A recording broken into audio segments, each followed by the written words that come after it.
तो हेलो बच्चों, स्वागत है आपका मेरे यूट्यूब चैनल मिस्टर मैथमेटिकल पे। बच्चों, एक क्लास हम कर चुके हैं मैट्रिक्स की। इसमें हमने इंट्रोडक्शन लिया था मैट्रिक्स का और टाइप्स ऑफ मैट्रिक्स बताए थे, इक्वालिटी ऑफ मैट्रिक्स भी हमने समझा था और उसमें मैंने आपको कुछ क्वेश्चन भी कराए थे। तो जिसने वो वीडियो ना देखी हो तो आप पहले वो वीडियो जाके देख सकते हैं। उसके बाद हम आगे बढ़ रहे हैं हमारे नए टॉपिक पे, मल्टीप्लीकेशन ऑफ मैट्रिक्स। बहुत जगह यूज होता है इस कॉन्सेप्ट का, मल्टीप्लीकेशन, और बहुत सारे बच्चों को मैंने देखा है कि मल्टीप्लीकेशन करते वक्त गलती हो ही जाती है कुछ ना कुछ। तो उसके बारे में एक बार डिस्कस करते हैं कि मैट्रिक्स मल्टीप्लिकेशन कैसे करते हैं, क्या रूल होता है। चलिए स्टार्ट करते हैं। देखिए बच्चा, मल्टीप्लिकेशन के लिए आपको दो मैट्रिक्स की रिक्वायरमेंट होगी, क्योंकि दो मैट्रिक्स को हम आपस में मल्टीप्लाई कर सकते हैं। जैसे मान लो मैंने एक मैट्रिक्स लिया, उसके एलिमेंट लिए 2 -1 -3 4। इसका ऑर्डर है 2 इंटू 2, दो रो दो कॉलम। लास्ट क्लास में मैंने समझाया था ये दो रो होगी दो कॉलम। एक मैट्रिक्स मैंने लिया बी मैट्रिक्स, इसको लिया 1 -1 2 0। ठीक है, ये भी दो रो दो कॉलम की। तो मैट्रिक्स मल्टीप्लिकेशन जब भी हम करेंगे तो हम क्या करते हैं कि इन दो मैट्रिक्स को आपस में मल्टीप्लाई करते हैं। लेकिन मैट्रिक्स मल्टीप्लिकेशन इतना आसान नहीं है कि आप डायरेक्ट मल्टीप्लिकेशन करो, उसके लिए आप कुछ रूल समझने की जरूरत है। तो समझते हैं क्या रूल्स होते हैं। देखिए बेटा, इसे कहते हैं रो, इसे कहते हैं कॉलम, इसे कहते हैं रो, इसे कहते हैं कॉलम।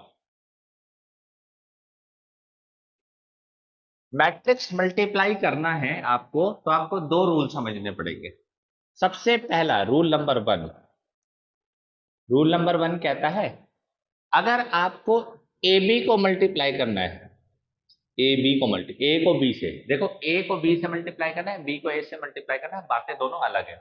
अगर आपको ए को बी से मल्टीप्लाई करना है तो ए का कॉलम, पहला रूल क्या कहता है, ए का कॉलम,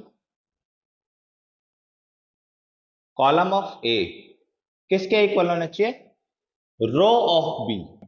ये रूल है पहला कि भाई ये कॉलम ये रो के इक्वल होना चाहिए। तो पहला रूल सही है, बिल्कुल कॉलम रो के इक्वल है। तो अगर कॉलम रो के इक्वल है तभी मैट्रिक्स पॉसिबल है। Column A equal to row of B, matrix multiplication possible.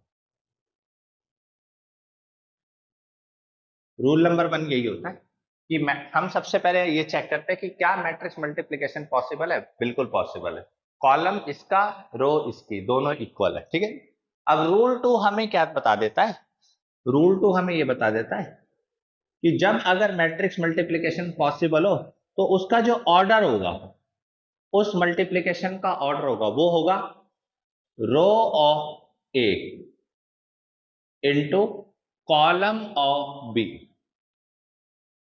यानी कि पहले का रो और दूसरे की कॉलम, ये ऑर्डर होगा। तो यहां पे हमने चेक किया कि हाँ मल्टीप्लिकेशन पॉसिबल है, और जो हमारा मैट्रिक्स का ऑर्डर आएगा वो 2 रो 2 कॉलम का आएगा। देखो, मैट्रिक्स का ऑर्डर आप सबसे पहले पता लगाए तब आप मल्टीप्लिकेशन करें, आपकी गलती बिल्कुल भी नहीं होगी। तो इसके हिसाब से चलते हैं। ये कह रहा है ए और बी को आप मल्टीप्लाई कर सकते हैं, तो आप क्या करोगे, ए लिखोगे 2 -1 -3 4, नेक्स्ट 1 -1 2 0। रूल नंबर टू हो गया, चेक कर लिया, हाँ बिल्कुल मल्टीप्लिकेशन पॉसिबल है। अब मल्टीप्लिकेशन करने से पहले ही मैं रूल नंबर टू के हिसाब से अपना ऑर्डर लिख लूंगा, यानी इसमें टोटल एलिमेंट आएंगे 4, दो रो दो कॉलम, तो 1 2 3 4। अब समझो मल्टीप्लिकेशन करते कैसे है। पोजीशनिंग के हिसाब से बच्चा हम मल्टीप्लिकेशन करते हैं कैसे। देखिए 2 इंटू 2, इसमें जो एलिमेंट आएगा वो पहली रो पहला कॉलम, इसमें जो एलिमेंट आएगा पहली रो दूसरा कॉलम, इसमें जो एलिमेंट आएगा वो दूसरी रो पहला कॉलम, इसमें जो एलिमेंट आएगा वो दूसरी रो दूसरा कॉलम। तो अगर आपको एलिमेंट निकालना है पहली रो पहले कॉलम का तो कैसे निकलेगा, ध्यान से सुनिए। आपको क्या करना है, इसकी पहली रो लेनी है और इसका पहला कॉलम लेना है, जैसे ऑर्डर में चल रहा है वैसे ही। इसकी पहली रो इसका पहला कॉलम, देखो A11 ये रो को रिप्रेजेंट कर रहा है, एक कॉलम को। तो अगर मैंने इसकी पहले रो ली और इसका पहला कॉलम लिया तो ये रखा। अब मल्टीप्लाई करना है एलिमेंट वाइज, इसके एलिमेंट को इसके एलिमेंट से मल्टीप्लाई कर दो, 2 वन जा 2, फिर लगेगा साइन प्लस का, -1 इंटू 2। अब जब प्लस का साइन लगेगा और बीच में माइनस से मल्टीप्लाई करो तो रिजल्ट माइनस का ही आएगा, 2 वन जा 2। ठीक है, दोबारा देखो, ये रिप्रेजेंट कर रहा है पहली रो दूसरा कॉलम। तो पहली रो कौन सी है, ये वाली। दूसरा कॉलम कौन सा है, ये वाला। तो पहली रो दूसरा कॉलम, यानी 2 इंटू -1 -2 और -1 इंटू 0 0। तो लिखो ना लिखो कोई फर्क नहीं पड़ता। दोबारा देखो, दूसरी रो पहला कॉलम, ये है बच्चा दूसरी रो, ये है पहला कॉलम। तो इस एलिमेंट को इस एलिमेंट से प्लस इस एलिमेंट को इस एलिमेंट से, तो -3 प्लस 8। दूसरी रो दूसरा कॉलम, ये दूसरी रो ये दूसरा कॉलम, इस एलिमेंट को इस एलिमेंट से, इस एलिमेंट को इस एलिमेंट से, तो ये हो जाएगा 3 और ये हो जाएगा 0। लिखो ना लिखो कोई फर्क नहीं पड़ता।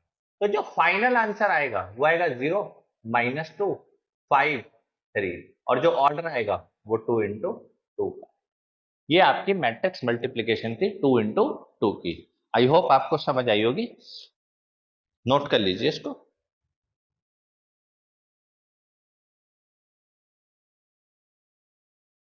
चलिए अब देखते हैं, हमने a को b से मल्टीप्लाई किया, देखते हैं क्या b से मल्टीप्लाई करें a को, यानी b इंटू a करें तो आंसर सेम आता है। b मैट्रिक्स क्या है, 1 -1 2 0 2 -1 -3 4। ध्यान से समझना, दोबारा से बिल्कुल सही, 2 इंटू 2 2 इंटू 2, दो रो ये दोनों इक्वल है, इसका कॉलम इसकी रो इक्वल है और इसका रो इसका कॉलम आंसर आएगा। तो इसका मतलब मैट्रिक्स का आंसर क्या आ गया, 2 रो 2 कॉलम। वही पहली रो पहला कॉलम, तो 2 वन जा 2 plus this into this plus this into this. अब माइनस माइनस क्या होता है, प्लस, तो ये आ गया। अब this into this minus this into this -4। अब ये दूसरी रो को रिप्रेजेंट करते हैं, भाई इसकी पोजीशनिंग है दूसरी रो पहला कॉलम, तो मल्टीप्लिकेशन भी दूसरी रो पहले कॉलम की होगी। तो दूसरी रो पहला कॉलम, 2 2 जा 4, ये हो गया 0। दूसरी रो दूसरा कॉलम, ये दूसरी रो है दूसरा कॉलम है, -2 0। लिखो ना लिखो कोई फर्क नहीं पड़ता, 2 + 3 5 -5 4 -2। तो आपने नोट किया कि therefore AB is not equal to BA। हाँ, मल्टीप्लीकेशन पॉसिबल है दोनों की, लेकिन जो रिजल्ट है वो दोनों इक्वल नहीं आ रहे। तो जब मैं आपको प्रॉपर्टीज बताऊंगा मल्टीप्लीकेशन की तो आपको समझ आएगा ये प्रॉपर्टी, इसे कहते हैं कॉम्यूटेटिव लॉ फॉलो नहीं करता। अभी के लिए सिर्फ इतना समझ लो कि AB और BA इक्वल नहीं आए हैं।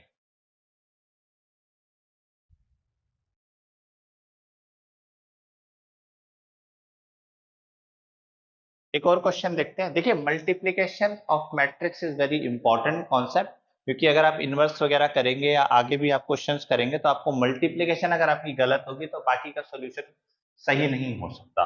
तो बेस आपका बिल्कुल सही होना चाहिए। एक बार इसको दोबारा देखते हैं, ए और बी को मल्टीप्लाई करके चेक करते हैं कि ए और बी मल्टीप्लाई हो भी सकते हैं नहीं भी हो सकते। कितनी रो, 1 2, कितना कॉलम, 1 2 3, आगे आ जाओ, 2 4 2 3 5 1, कितनी रो, 1 2 3, कितना कॉलम। चलिए स्टार्ट करते हैं।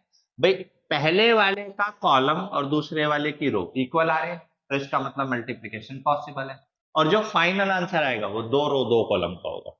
इसलिए मैं आपको कह रहा हूं कि आप पहले से ही ऑर्डर लिख के रखें ताकि आपको कोई कंफ्यूजन ना हो। आपके एलिमेंट 4 ही आएंगे इसके अंदर, ये पहला, ये दूसरा, ये तीसरा और चौथा। अब पहला एलिमेंट कब आता है, जब आप पहली रो को पहले कॉलम से मल्टीप्लाई करते हैं।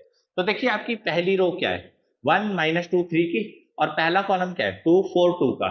तो पोजीशनिंग के हिसाब से मल्टीप्लाई करोगे, पहले वाले एलिमेंट को पहले वाले के साथ मल्टीप्लाई किया 2 आया, दूसरे वाले एलिमेंट को दूसरे वाले के साथ किया तो -8 आया, क्योंकि प्लस का साइन होता है, प्लस माइनस माइनस। तीसरे वाले को तीसरे वाले के साथ किया तो प्लस का 6 आया। ऐसे ही ये कौन सी पोजीशनिंग पे, पहली रो दूसरा कॉलम, तो 3 -10 प्लस का 3, एग्रीड। चलिए आगे देखिए भाई, माइनस का 8 प्लस का 8 प्लस का 10, नेक्स्ट माइनस का 12 प्लस का 10 प्लस का 5। सॉल्व किया, क्या आंसर आया? 6 और 2 8, 8 minus 8 0, 3 plus 3 6, 6 minus 10 minus 4, minus 8 plus 8 cancel हो गया, क्या बच्चा? 10, माइनस 12 प्लस 10 माइनस 2 प्लस 5 3। तो ये आपका फाइनल आंसर आया ए बी का। ऑर्डर कितना है? 2 इंटू 2 का। नोट कर लीजिए एक बार।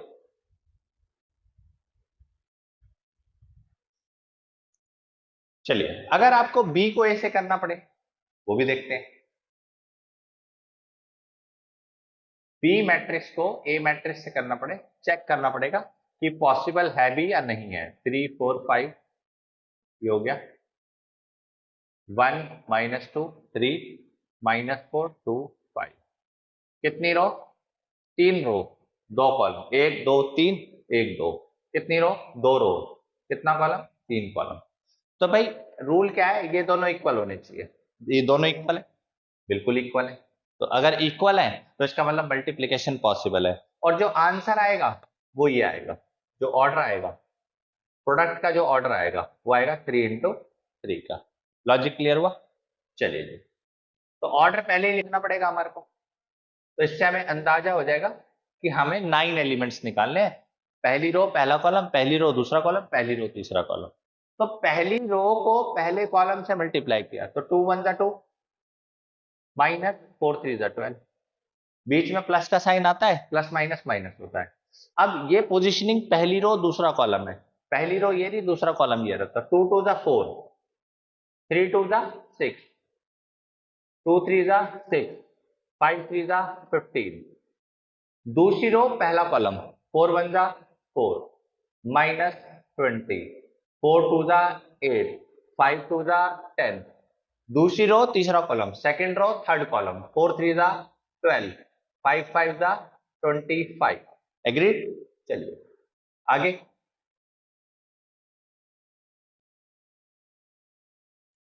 4 3 12 और 5 5 25। ठीक है, चलिए तीसरी रो पहला कॉलम, 2 1 2 माइनस 4 प्लस 2, 3 2 6, 5 1 5।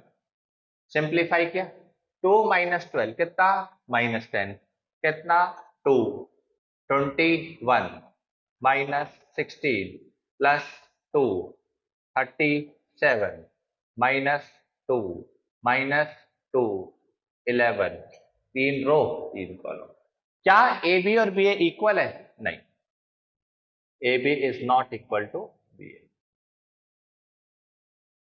ये आपका प्रोडक्ट रूल हो गया, मैट्रिक्स मल्टीप्लिकेशन।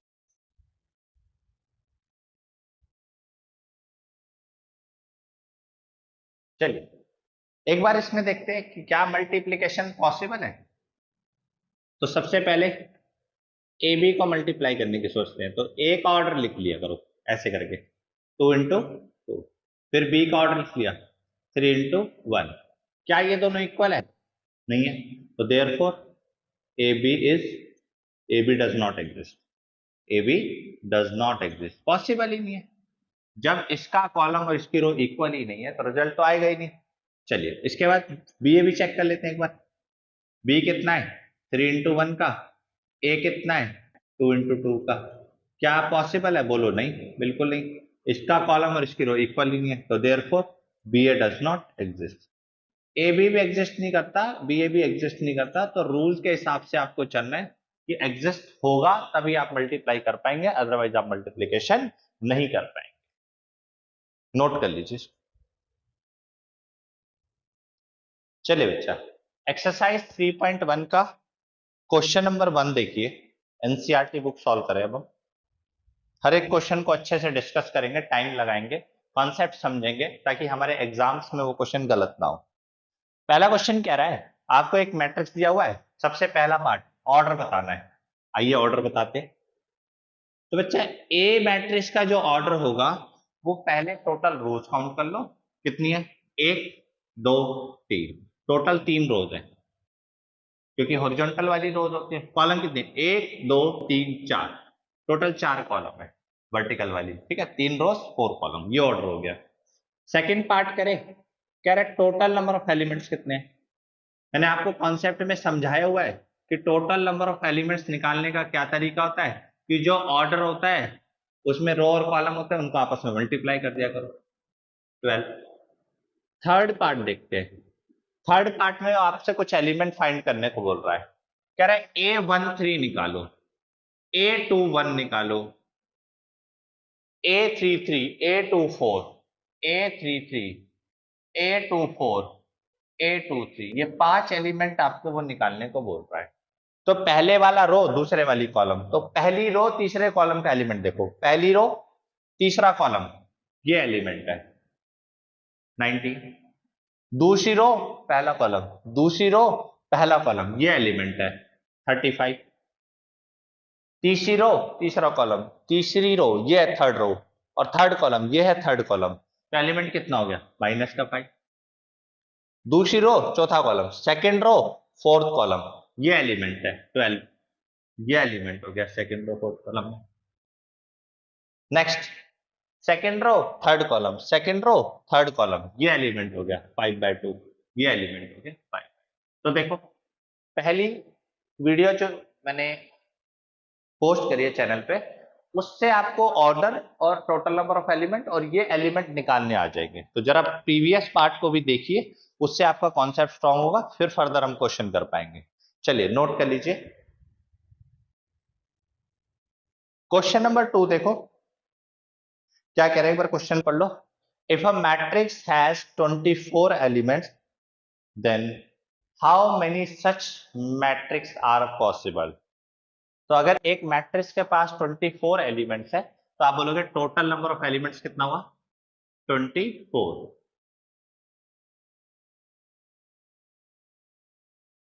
इसके लिए मैंने आपको समझाया हुआ है कि आप क्या करो, फैक्टर्स निकाल लो 24 के। फैक्टर्स ऑफ 24 क्या होते हैं, 1 2, जो 24 से डिविजिबल होते हैं, 1 होता है, 2 होता है, 3 होता है, 4 होता है, 6 होता है, 8 होता है, 12 होता है और 24 होता है। सारे फैक्टर निकाल लिए। पहले वाले फैक्टर को लास्ट वाले फैक्टर से मल्टीप्लाई करो, ये पहला मैट्रिक्स आ जाएगा, कॉमा दूसरे वाले फैक्टर को सेकेंड लास्ट से मल्टीप्लाई करो। इस तरीके से पेयर बना के मल्टीप्लाई करते जाओ, 3 इंटू 8, 4 इंटू 6, अब रिवर्स चलेगा, 6 इंटू 4, 8 इंटू 3, 12 इंटू 2, 24 इंटू 1। तो these are the matrix possible which have total number of element 24। ठीक है, ये मैंने अपनी कॉन्सेप्ट वीडियो में बताया हुआ है कि कभी भी आपको ये पता लगाना कि 24 एलिमेंट के कितने मैट्रिक्स पॉसिबल है, तो उसके फैक्टर निकाल के अब फैक्टर के पेयर बना दो। 124 का पेयर बना, 1 इंटू 24, 24 24 24 24 24 24 24 24, सबके टोटल नंबर ऑफ एलिमेंट 24 है। अब ये मैट्रिक्स अलग है, ये मैट्रिक्स अलग है, इसमें एक रो 24 कॉलम है, इसमें 24 रो एक कॉलम है, तो ये रो मैट्रिक्स है, ये कॉलम मैट्रिक्स है, तो हम इसको अलग अलग कंसीडर करके चलते हैं। तो टोटल कितने मैट्रिक्स पॉसिबल है, 1 2 3 4 5 6 7 8, total number of matrix possible 8।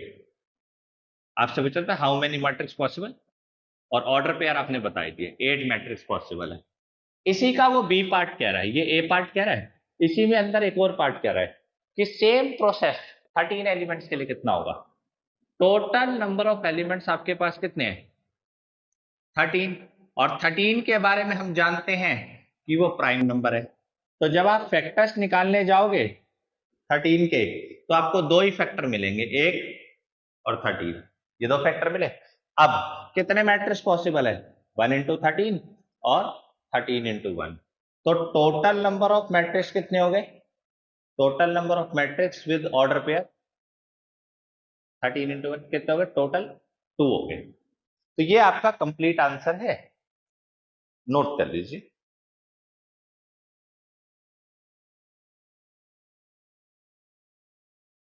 चलिए बच्चा, अब आते हैं क्वेश्चन नंबर 4 पे। क्वेश्चन नंबर 3 सिमिलर है क्वेश्चन नंबर 2 के जैसा ही है, तो आप उसको कर सकते हैं बड़े आराम से। क्वेश्चन नंबर 4 में फर्स्ट सेकंड पार्ट आप लोग कर लेना, आपको मैं थर्ड पार्ट समझा रहा हूँ, और आपको 2 इंटू 2 का मैट्रिक्स बनाना है। कॉन्सेप्ट में भी मैंने एक क्वेश्चन कराया हुआ है, एक बार फिर से देख लेते हैं।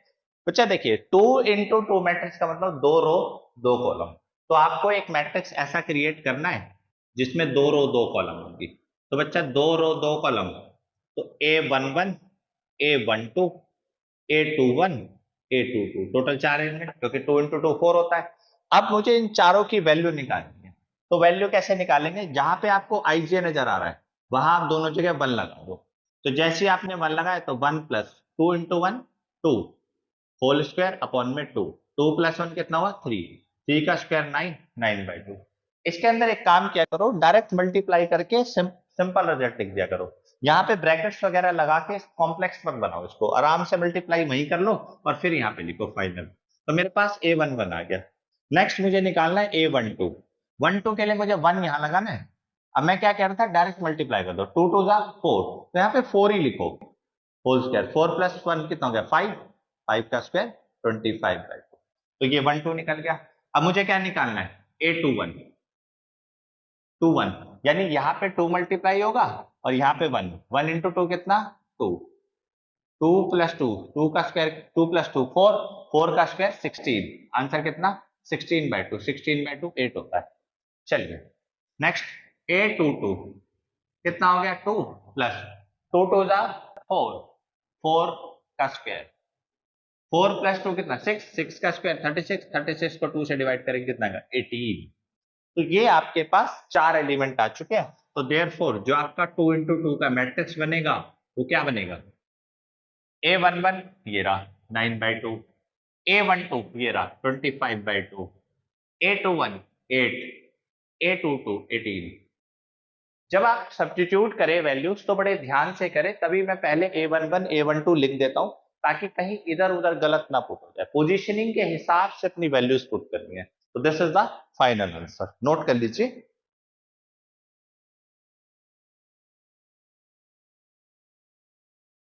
चलिए एनसीईआरटी का क्वेश्चन नंबर 5 है। आपको एक मैट्रिक्स कंस्ट्रक्ट करना है 3 × 4 का, 3 × 4 का मैट्रिक्स कंस्ट्रक्ट करना है। और 3 × 4 का मतलब 12 एलिमेंट्स टोटल। पहले आपको ये पता चलिए कितने एलिमेंट्स आएंगे। तो एक मैट्रिक्स बना लेते हैं, सैंपल मैट्रिक्स बना लेते हैं। कैसा दिखेगा 3 × 4 का, जिसमें 3 रो होंगी और 4 कॉलम होंगी। देखो 3 रो 4 कॉलम का मतलब पहली रो पहला कॉलम, पहली रो दूसरा कॉलम, पहली रो तीसरा कॉलम और पहली रो चौथा कॉलम। ये होती है 3 रो 4 कॉलम। एक रो है और 4 कॉलम बन चुके हैं। अब 2 रो और बनानी है मुझे बची, 2 1 2 2 2 3 2 4, 3 1 3 2 3 3 3 4। तीसरी रो पहला कॉलम, तीसरी रो दूसरा। तो ये सभी के लिए कंपल्सरी नहीं है, लेकिन जिसके लिए थोड़ा सा कॉम्प्लिकेटेड है वो कंफ्यूज हो जाता है स्टेप्स में, तो वो इस तरीके से कर सकता है और उसके बाद बस अब अपने एलिमेंट फाइंड करें। अब A11 सबसे पहले फाइंड करेंगे। तो 1 1 I और J की जगह 1 और 1 लगाना है। कैलकुलेशन वहीं पे हम सॉल्व करने की कोशिश करेंगे। 3 1 3 और प्लस 1, 1/2 -3 + 1 कितना होता है -2। ये होता है मॉड। मॉड का काम क्या होता है, नेगेटिव वाले पार्ट को पॉजिटिव बना देगा। तो 2/2 कितना आंसर आया 1। सेकंड निकालते हैं A12, A12 1/2। वैल्यू बड़ी ध्यान से पुट करनी है, 1 और 2, ये देखिए माइनस का 3 प्लस का 2 कितना आ जाएगा 1/2 -1। Final answer 1/2। नेक्स्ट A13 निकालना है। A13 1/2, 1 लगाया तो -3, उसके बाद 3 लगाया तो +3, तो -3 + 3 कितना होता है 0। फिर A14 पहली रो चौथा कॉलम, -3 1 लगाया 3 पड़ा, 4 लगाया प्लस का 4, तो कितना आंसर आया 1/2। तो हमने 4 एलिमेंट निकाल लिए रो वाइज, पहली रो के चारों एलिमेंट। अब हम सेकंड रो के हिसाब से चलेंगे। आइए सेकंड रो पे बात करते हैं। 2 1, 2 1 का मतलब सेकंड रो पहला कॉलम। चलिए वैल्यूज लगाइए। अब 2 वही मल्टीप्लाई कर लेना, 3 2 6 होता है, तो -6 + 1। आपका एक्सप्रेशन जितना सिंपल रहेगा उतनी आपकी एक्यूरेसी आएगी, और एक्यूरेसी बहुत इंपॉर्टेंट है मैट्रिक्स के अंदर। चलिए 2 2 1/2, 2 मल्टीप्लाई कर लिया तो मुझे पता है 6 ही आएगा हर बार, क्योंकि जब वहां पे -3 आ रहा है तो यहाँ पे -6 ही आएगा। एक ही बार मल्टीप्लाई करके चेक कर लो। प्लस जे की वैल्यू कितनी 2, 1/2 -4, 4/2 कितना 2, क्योंकि माइनस का 4 मॉड में पॉजिटिव हो जाएगा, 4/2 कितना हो गया 2। दोबारा लिख देता हूँ 4/2 विच इज, अब A23 second row third column यानी -6, क्योंकि 3 टू द 6 +3 कितना आएगा 1/2 -3, तो 3/2 second row fourth column A24 same वही -6 +4 1/2 -2 2/2, आंसर कितना 1। नेक्स्ट 3 1 तीसरी रो पहला कॉलम 1/2, अब 3 3 जा 9 हो जाएगा, तो -9 +1 -8, मॉड में सॉल्व किया तो 8/2 कितना आंसर 4। 3 2 3 3 जा 9 ही हुआ, +2 1/2 -7 7/2। चलिए नेक्स्ट निकालते हैं 3 3 तीसरी रो तीसरा कॉलम 1/2 3 3 जा 9 +3 -6/2 6/2 आंसर 3। फिर 3 4 लास्ट एलिमेंट बचा है -9 +4 कितना -5/2, आंसर आएगा 5/2। तो देयरफॉर आपके पास एक कंस्ट्रक्ट हो गया मैट्रिक्स 3 × 4 का, ये रहा। अब बस आपको करना क्या है, ये बना लिया, इसमें वैल्यू पुट करो, तो 1 1 लगा दो, यहाँ पे 1 आएगा। ये क्या बोल रहा है 1 2, ये रहा 1 2 यानी कि 1/2। उससे अगला 0 बोल रहा है, उससे अगला 1/2 बोल रहा है। Next 5/2, next 2, next 3/2, next 1, next 4, next 7/2, next 3, next 5/2। तो this is the final answer. तो अगर आप बिल्कुल एक्सपैंड करके करेंगे तो आपका एक्सप्रेशन गलत नहीं होगा और आंसर बिल्कुल सही आएगा। चलिए नोट कर लीजिए।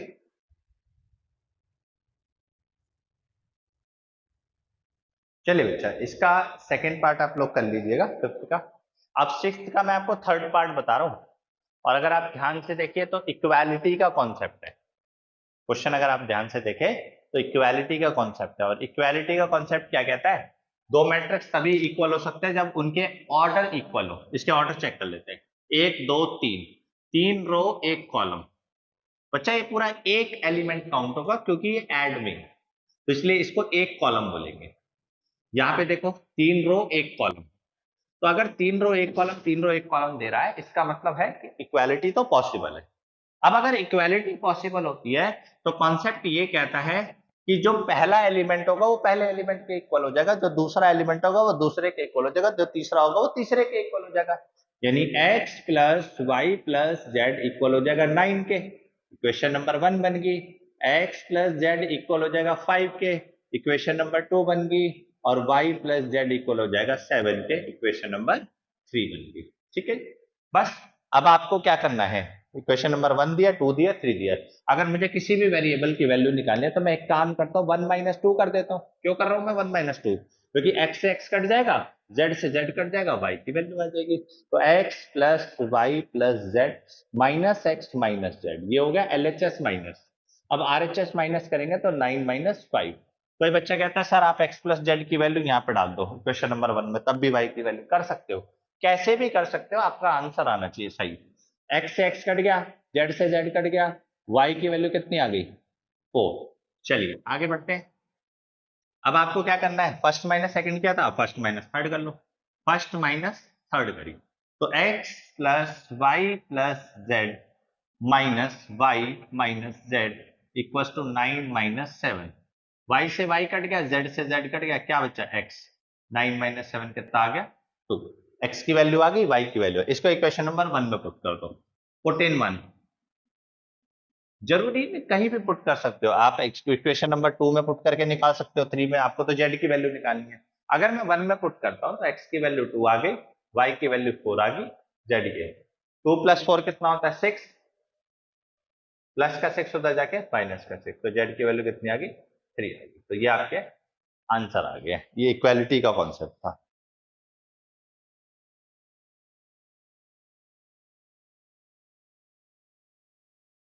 क्वेश्चन नंबर 7, एबीसी की आपको वैल्यू निकालनी है। सेम वही कॉन्सेप्ट, दोनों मैट्रिक्स आपस में इक्वल है। तो इक्वल है तो पहला एलिमेंट पहले वाले एलिमेंट के इक्वल होगा, यानी a minus B equals to -1। Equation number 1 बन गई। सेकंड देखो, 2a प्लस सी किसके इक्वल होगा? 2a plus C equals to 5। Condition number 2, 2a minus B किसके इक्वल होगी? 0 के। कंडीशन नंबर 3, और 3c प्लस डी किसके equal? 13। Condition number 4, A B C D की वैल्यू निकालनी है। तो क्या करो, इक्वेशन नंबर किसी से भी आप देखो, इन दो को सॉल्व कर सकते हो आपस में, इन दो को सॉल्व कर सकते हो आपस में, ताकि इससे आपका आंसर निकल जाए। तो मैंने क्या किया, फर्स्ट इक्वेशन और थर्ड इक्वेशन को जब देखा तो मैंने इक्वेशन नंबर थर्ड में से बी की वैल्यू निकाल ली। कैसे निकली? माइनस का भी उधर जाके प्लस का भी हो जाएगा, तो बी की वैल्यू 2a आ जाएगी। पुट इन 1 पहली इक्वेशन में पुट कर दी यहाँ पे। तो पुट करने से फायदा क्या हुआ, बी की value 2a -1। a minus 2a कितना होता है? माइनस है, और ये कितना होता है? माइनस। माइनस से माइनस कट गया, a की वैल्यू 1 आ गई। बोलो, a की वैल्यू 1 आ गई। अब इसे इक्वेशन नंबर 1 में पुट कर देता हूं। Put in equation 1। इक्वेशन 1 में पुट करने से क्या बेनिफिट होगा? a की वैल्यू जब मैं इक्वेशन 1 में पुट करूंगा, वहां से मुझे b की वैल्यू मिल जाएगी। प्लस का 1 उधर जाके क्या हो जाएगा? माइनस का 1। -1 -1 कितना होता है? -2। माइनस से माइनस कट गया, b की वैल्यू 2 आ गई। अब b की वैल्यू 2 आ गई, a की वैल्यू आ गई। अब आपको क्या निकालना है? c और d। तो c निकल गया, a पता है, तो इक्वेशन नंबर 2 में put a equals to 1 in equation 2। Equation number 2 में a डाल दिया, तो 2 into 1 plus C equals to 5। तो c की वैल्यू कितनी आ गई? 5 - 2, c इक्वल्स टू 3 आ गया। ठीक है जी। चलिए नेक्स्ट आगे बढ़ते हैं। लास्ट में क्या निकालना है? d। तो d की वैल्यू पुट करने के लिए, फाइंड करने के लिए put in equation number 4। c की वैल्यू कितनी है? 3 प्लस d। 3 प्लस 3 कितना? 9। 9 प्लस d इक्वल्स टू 13। तो d की वैल्यू कितनी है? 13 माइनस 9। तो d कितना गया बच्चा आपके पास? 4। तो देयरफॉर a1 b2 c3 और d4, 4 वैल्यू आपके पास आ गई, और ये फाइनल आंसर हुआ। नोट कर लीजिए।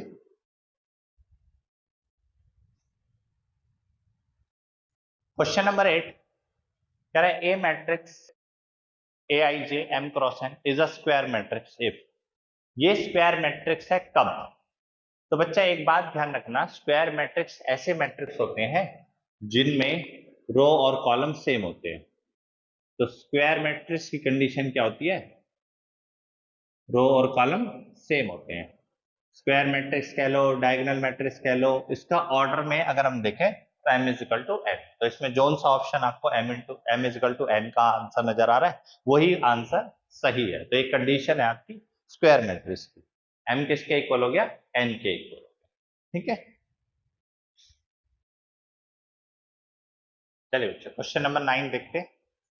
हम एज्यूम कर लेते हैं, कह रहा है x और y की ऐसी क्या वैल्यू है जिससे मैट्रिक्स इक्वल हो जाए। हम एज्यूम कर लेते हैं कि ये दोनों मैट्रिक्स आपस में इक्वल है। तो अगर ये दोनों मैट्रिक्स आपस में इक्वल है, तो इसका पहला एलिमेंट है 3x + 7 और दूसरे वाले का पहला एलिमेंट है 0।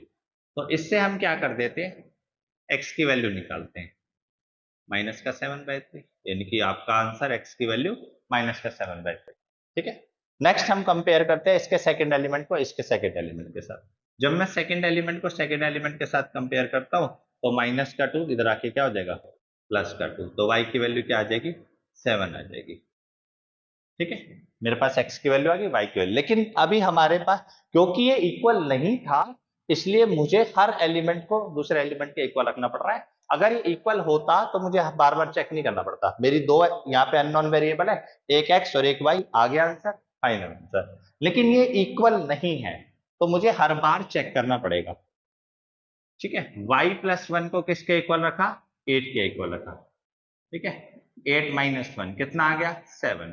ठीक है जी, कंडीशन सही है, दोनों सेम आ रहे, ये भी रूल है, सेम आंसर आने चाहिए, आंसर अलग नहीं आने चाहिए, सेम आ रहे हैं। अगला चेक करो, 2 माइनस 3x इक्वल्स टू 4, तो प्लस का 2 उधर जाके क्या हो जाएगा माइनस का 2, बस जी। ये कंडीशन अगर आपने ध्यान से देख ली तो आपको समझ आ गया कि यहां से x की वैल्यू कितनी आ रही है माइनस का 2/3, और यहां से x की वैल्यू आ रही है माइनस का 7/3, क्योंकि यहाँ पे एक वेरिएबल आपको दो वैल्यूज दे रहा है, तो नो, नॉट पॉसिबल। क्या x और y की कोई वैल्यू पॉसिबल है जिससे मैट्रिक्स इक्वल हो जाए? नहीं, क्योंकि ये अलग दे रहा है, ये अलग दे रहा है, ऐसा हो ही नहीं सकता। दो मैट्रिक्स अगर इक्वल हैं, एक वेरिएबल की एक ही फिक्स वैल्यू आएगी, दो वैल्यूज नहीं आ सकती। इसका मतलब आप क्या बोल दोगे, ऑप्शन नंबर बी बिल्कुल सही है कि इसमें कोई भी ऐसे x और y की वैल्यू पॉसिबल नहीं है जिससे मैट्रिक्स आपस में इक्वल हो जाए। चलिए जी, नोट कर लीजिए।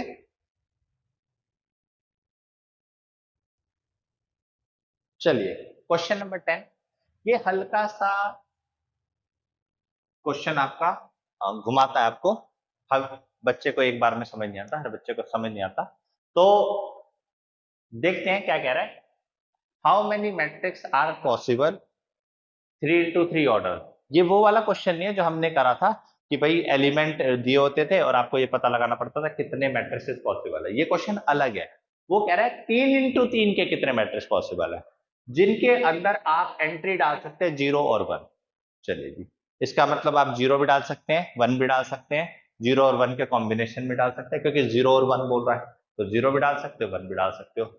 इसको करने के लिए हम एक बार अपना 11th क्लास का कॉन्सेप्ट समझते हैं कि हम वहां पे एक चीज देखते थे कि यहाँ पे आपके पास टोटल प्लेसेस कितने खाली हैं।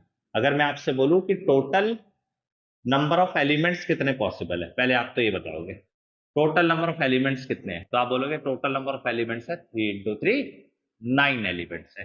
तो इसका मतलब आपके 3 into 3 मैट्रिक्स में 9 प्लेसेस है, 1 2 3 4 5 6 7 8 9, टोटल 9 प्लेसेस एम्प्टी है। अब इन 9 प्लेसेस पे आपको वैल्यूज रखनी है। ये कॉन्सेप्ट हल्का सा डिफरेंट है आपके प्रीवियस क्वेश्चन से, इसमें आपको वैल्यूज रखनी है। आप वैल्यूज क्या क्या रख सकते हैं, 0 और 1। देखो 0 और 1 का मतलब होता है रिपीटेशन अलाउड है, आप रिपीटेशन कर सकते हैं, जैसे 0 लगा दिया, सब में 0 लगा दिया, सब में 1 लगा दिया, 0 1 0 1 0 0 0 ऐसे करके डिफरेंट डिफरेंट अरेंजमेंट आपने बना दिया। वो कह रहा है कितने ऐसे मैट्रिक्स पॉसिबल है, तो इसके लिए ध्यान से समझो। पहले प्लेस पे आपके पास कितने एलिमेंट आ सकते हैं, तो बोलो 2 आ सकते हैं, इनटू दूसरे प्लेस पे कितने आ सकते हैं, वहां भी 2 आ सकते हैं, क्योंकि रिपीटेशन अलाउड है, इंटू 2 रिपीटेशन अलाउड है, इंटू 2 रिपीटेशन अलाउड है, into 2 into 2 into 2 into 2, total 9 places आपने फिल कर दिए। तो ऐसे कितने मैट्रिक्स आपके बन सकते हैं, तो आप बोलोगे 2 की पावर 9, विच इज 512। 512 आपके ऐसे पॉसिबल मैट्रिक्स हैं जो आप फिल कर सकते हैं इन एलिमेंट की मदद से। ठीक है, चलिए नोट कर लीजिए।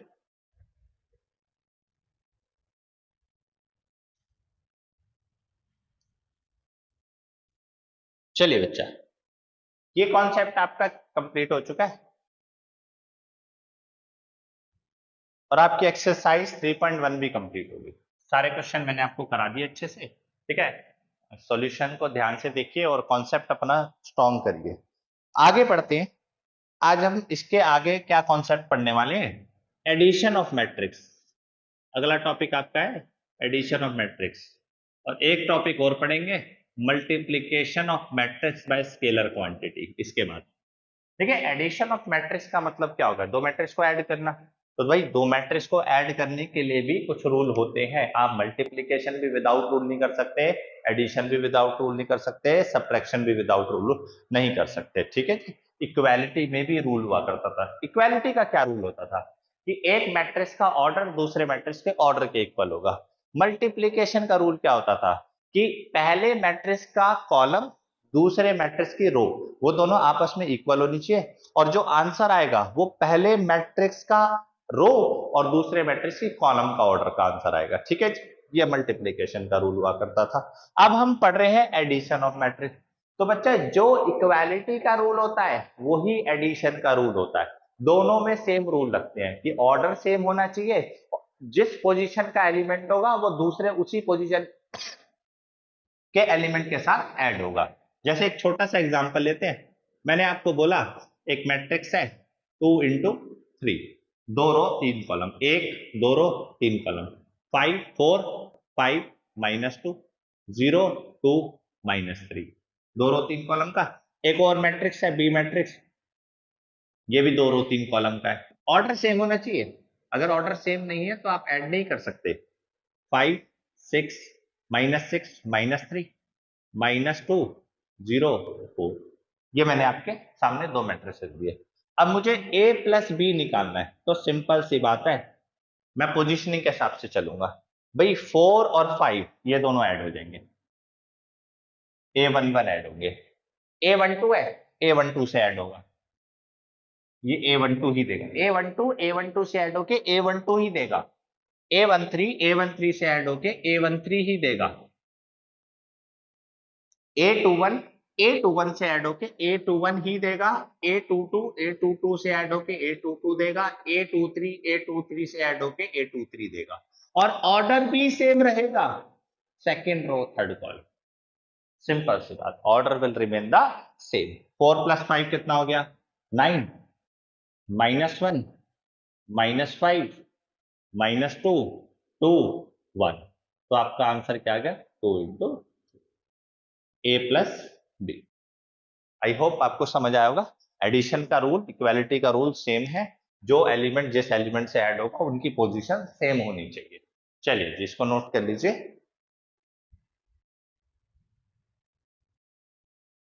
चलिए, सब्ट्रैक्शन ऑफ मैट्रिक्स या डिफरेंस ऑफ मैट्रिक्स दोनों बात कर सकते हैं।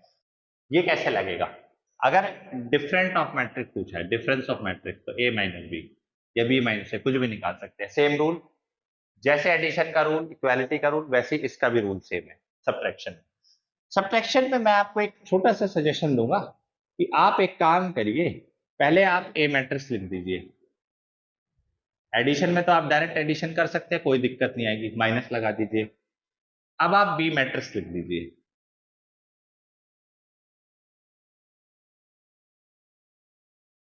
चलिए, अब आप क्या करिए, सब्ट्रैक्शन बाद में करिएगा। इस एलिमेंट को इस एलिमेंट से सब्ट्रैक्ट कर सकते हैं। वैसे अगर मैं आपको बताऊं कि इस एलिमेंट को इस एलिमेंट से सब्ट्रैक्ट कर सकते हैं, इस एलिमेंट को इससे कर सकते हैं, बट ध्यान रखना है आपको कि साइन में फर्क ना आए आपका।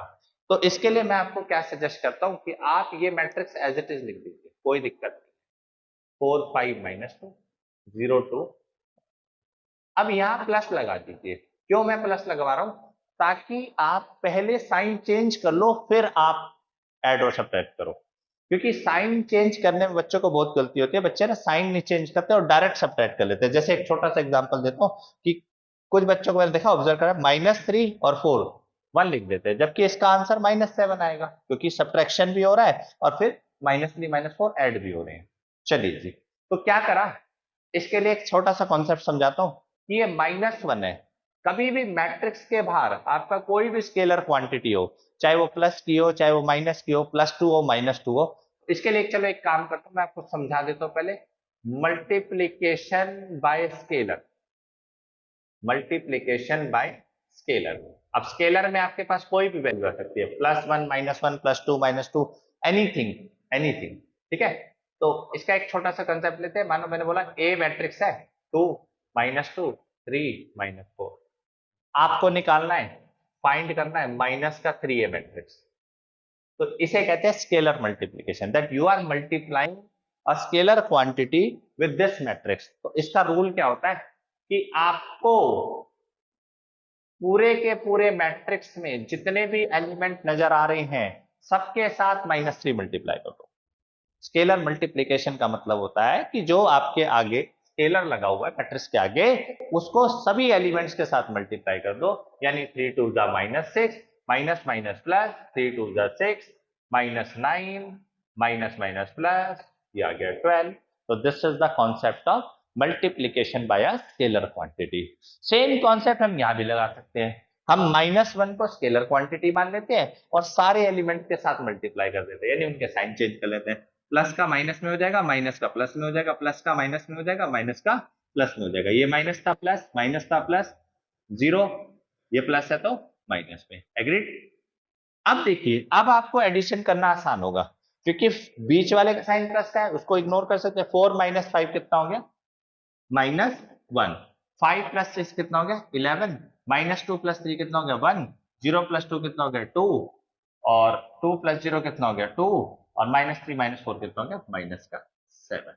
ठीक है, ये 2 और -3 सही से लिख लेते हैं, 2, 2 और -7, दिस इज द सब्ट्रैक्शन।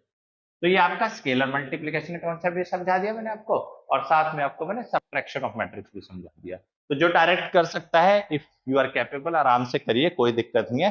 लेकिन जो मिस्टेक करता है वो ये प्रोसेस अप्लाई कर सकता है, इससे आपका आंसर गलत नहीं आएगा।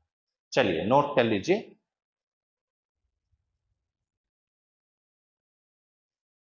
चलिए बेटा, आज के लिए लास्ट क्वेश्चन देखिए, ए दिया हुआ, बी दिया हुआ, 2a माइनस बी निकालना है। सबसे पहले 2a का मतलब कंसेप्ट किसका लगेगा, मल्टीप्लीकेशन बाय स्केलर क्वांटिटी। तो 2 को आप सभी एलिमेंट से मल्टीप्लाई करें, 2 1 जा 2, 2 2 जा 4, 3 2 जा 6, 2 2 जा 4, 2 3 जा 6, 2 1 जा 2। ठीक है, फिर अगर मैं आपसे बोलूं बी को भी किसी स्केलर क्वांटिटी से मल्टीप्लाई कर रहे हैं, तो आप बोल दो -1 से मल्टीप्लाई कर रहे हैं। देखो ना, 2a माइनस बी बोला है, तो मैं b को -1 से मल्टीप्लाई कर देता हूं, तो ये -3 +1 -3 +1 0 -2। ठीक है जी, यहां तक हो गया। अब मुझे क्या निकालना था, 2a माइनस बी। तो मैं 2a माइनस बी कैसे निकालूंगा, 2a माइनस बी कैसे निकालूंगा, इन दोनों को प्लस करके। क्यों, क्योंकि मैंने स्केलर क्वांटिटी के साथ मल्टीप्लाई कर दिया है, तो मैं लिखूंगा 2 4 6 4 6 2, बीच में साइन प्लस का लगाऊं क्योंकि मैं माइनस पहले से ही मल्टीप्लाई कर चुका हूं। कैलकुलेशन आसान हो जाएगी आपकी, 1 -3 1 0 -2। चलिए एडिशन करना है, सेम एलिमेंट से ऐड करेंगे। 2 -3 -1 4 + 1 5 6 -3 3 4 + 1 5 6 + 0 6 2 -2 0। आपका आंसर आ गया -1 5 3 5 6 0। चलिए नोट कर लीजिए। आज के लिए इतना ही बच्चा। अगर आपको वीडियोस पसंद आए तो जरूर शेयर करिए अपने फ्रेंड्स के साथ, और चैनल को सब्सक्राइब करिए ताकि, और बेल आइकन दबा लीजिए ताकि नोटिफिकेशन आती रहे। अब मैं प्रॉपर आपके साथ वीडियोस शेयर करता रहूंगा। मैट्रिक्स चल रहा है हमारा, एग्जांपल्स मैंने ये एग्जांपल कराया था आपको एडिशन का कॉन्सेप्ट का। कॉन्सेप्ट बताऊंगा, क्वेश्चन लगवाऊंगा, एनसीईआरटी के क्वेश्चन भी लगेंगे। एक बार एनसीईआरटी कंप्लीट हो जाएगी फिर आरडी शर्मा से करेंगे। तो इसी तरीके से हम क्वेश्चन प्रैक्टिस करते रहेंगे। अगर आपको कोई भी डाउट आए, किसी स्टेप में नहीं समझ आए, तो आप कमेंट सेक्शन में मेंशन जरूर कर देना। मैं आपका क्वेश्चन का सॉल्यूशन जरूर दूंगा, रिप्लाई करने की कोशिश करूंगा। ठीक है, और उसको नेक्स्ट क्लास में डाउट भी ले सकते हैं हम। तो पढ़ते रहिए इसी तरीके से, और क्वेश्चन जरूर लगाते रहिए, कॉन्सेप्ट के साथ क्वेश्चन लगाते रहिए। चलिए बच्चा, आज के लिए इतना ही, बाय बाय, टेक केयर।